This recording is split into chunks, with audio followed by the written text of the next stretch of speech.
Happy birthday to you. Happy birthday to you. Happy birthday, happy birthday, happy birthday to you. Bumbing. Ayan. So, make a wish, then pray.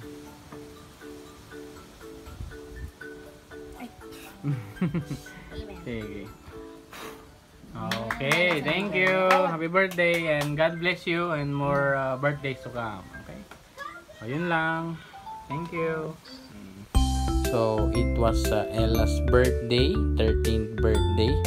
At bumiyahe talaga ako from Batangas to Pangasinan para makasama sila sa special na araw na ito.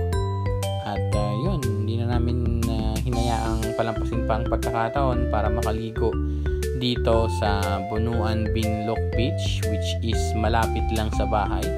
It's around 100 meter lang siguro from doon sa aming bahay. So napakaganda ng panahon. Kasama pa namin si Baby Shami, ang anak ng aking ate na si Ate Princess.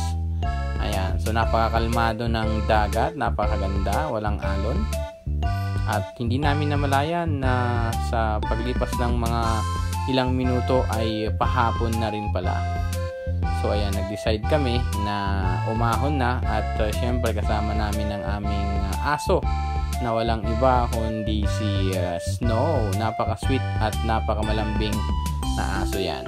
Okay? So kasama namin siya hanggang patapos ang aming pagligo. Talagang hinintay niya kami.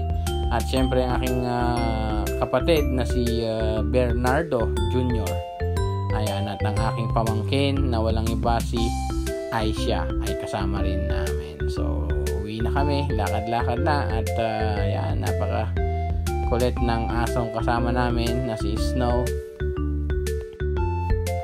So, ayan, this video is intended for memory purposes ng aking channel at sa aking family.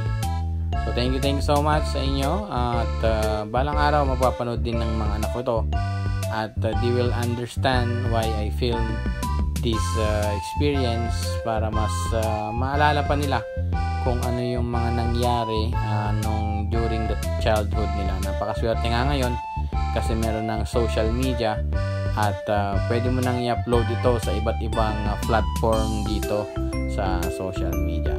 So yun, let's go. At lakad na tayo, pauwi ng bahay. Nauna na yung aso. Ayan, kasama ko na ang aking mga family. Ang kapatid ko at dalawang baby. Si Shami at ang aking pamangkin. Okay? At syempre, ang aming alagang napaka-sweet na dog, walang iba si Snow.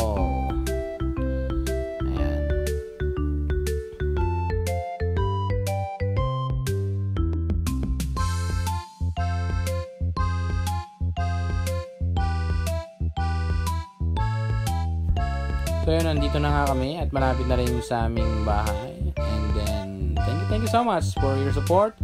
And see you around, guys. Peace out, yo.